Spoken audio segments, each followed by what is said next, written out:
I talked about virus and bacteria, and knocking them out is the best solution to treat an organism.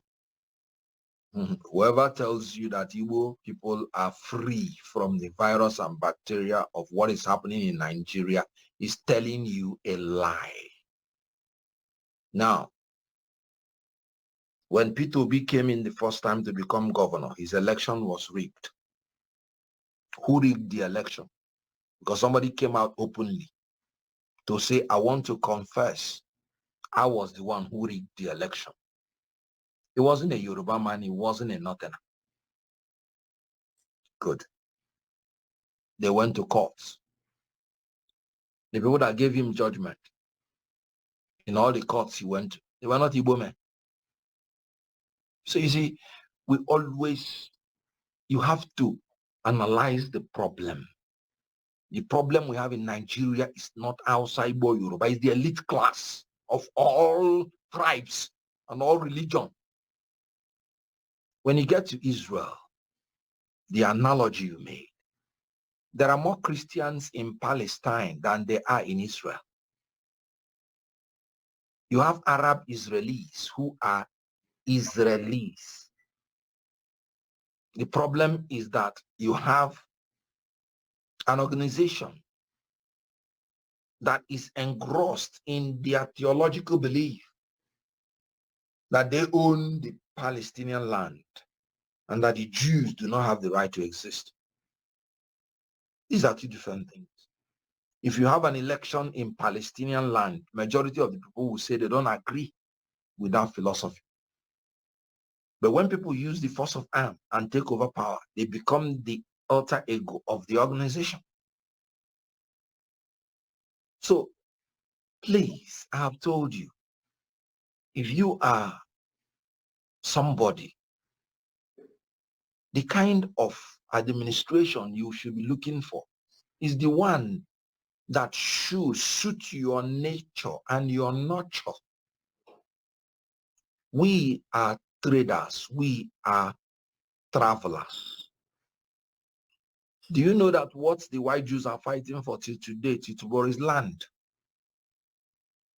If we, as traders and travelers, have Nigeria, we will not have any need to fight for land. Even if you are the greatest inventor, you will need space. You will need land. If Nigeria is ailing, the Igbo man will not be the first to suffer it because we have the street and we eat off it. We have the technology and we eat off it. What I'm saying is that for the sake of the black man, for the sake of the African man, the Igbo man is needed in Nigeria. I maintain it and I'm saying it. The best gift God has given to Nigeria is the Igbo man.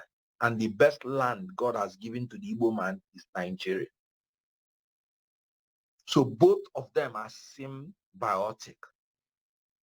I have analyzed these things and I can tell you that if I can extricate Igbo people completely from the Malays of Nigeria, then it will start making sense that if we go back to our own as country, such virus or bacteria would all come to us. It is not true. We are also part of the problem of Nigeria. And No, being honest, I disagree with you, but I don't have a way to do that. I would like to have a debate with you. I have told you, using P2B, using when he contested to be a governor, his election was rigged. And somebody came out openly to take responsibility for the rigging. And that person is an Igbo man. Who is it? Oh, you don't know? No, don't let him answer. Who is it? Who did it? No. Who said that he rigged it? Yes. If you don't know, then that means I now understand why you are thinking that all the problems that Igbo people are facing in Nigeria are imposed on them by non-Igbo. So I'll give it as an assignment to you to figure it out. So that's by the way. Now, what I am saying is that what we and every Nigerian should be fighting for, is a land free of corruption, a land of equity. Okay, now, if I am telling you the gospel truth, if the person leading us now had been a northerner, everybody from the South will be saying it's because South has not been given a chance to govern. I am telling you, people thought that when the South, is given a chance to govern Nigeria, it will be El Dorado. In this Fourth Republic, the South has governed more than the North. Obasanjo governed for 8 years. Goodluck Jonathan governed for almost 6 years. So calculate. Tinubu is governing now. Yar'Adua governed for 2 years plus. Then Buhari governed for 8 years. Calculate. A man from South has. Can I ask you a question on that point you're just making right now? Because that's what I mean. Let me land. Good. So what I'm trying to tell you is that there are people in Igbo land that if they come out to contest for the presidency, I will vote against them. Good. If you go back to your Biafra, I am telling you that that in itself is not a guarantee you would have the country of your dream.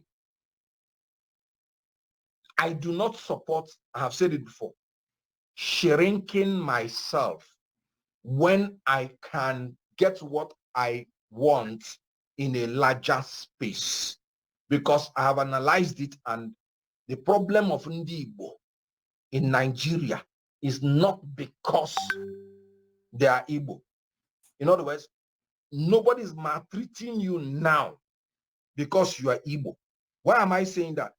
I disagree with you on that too. So when do I get a chance? I have to have a chance to. No.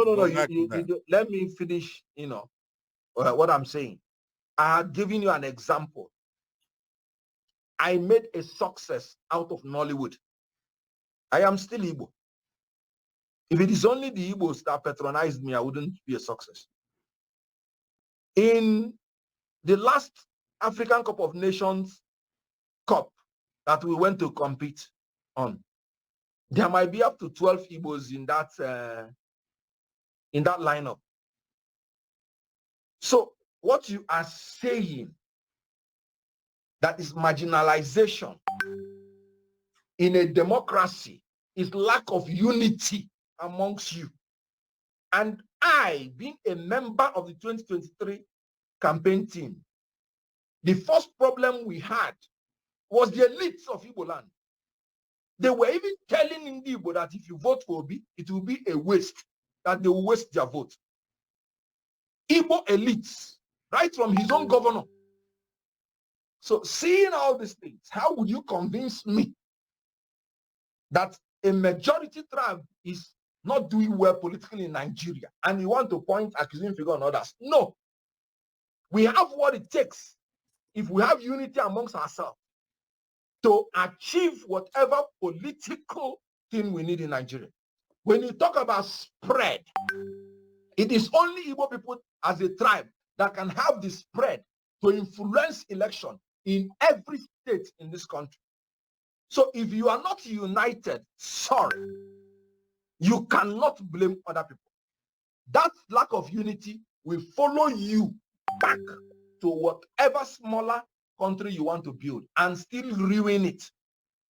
So me, all right, please allow me in here a little bit. Hold on, sir. I do not have extra time because I need to run. That's what I'm saying. Be conservative. Give me a little. No. Answered, no. Let me respond to what you just said, because no. It's not a Rudolph, stop meeting me now. Yes.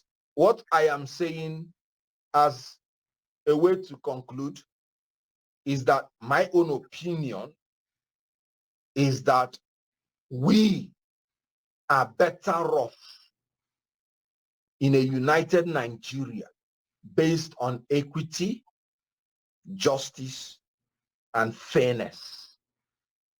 If Nigeria is going to have any problem, it will not be and should not be Ndi Igbo that should be in the forefront of saying to your tents. So, but as far as I'm concerned, I prefer a united Nigeria based on equity, fairness, and justice. All right. Thank you. Thank you so much, Dr. Kenneth Okonkwo. You're wonderful. You did very well. You stayed more than an hour extra or two even. But thank you so much. We appreciate you. And hopefully in no long distant time, you will come back and help us understand what's going on in the country. We appreciate you. Thank you. All right. We are going to take a break. When we come back, we do feedback on what we had to do. So yeah, I have to say I respect the last statement he made. It was excellent, I must say. Excellent. All right. Thank you. We take a break. Thank you so much.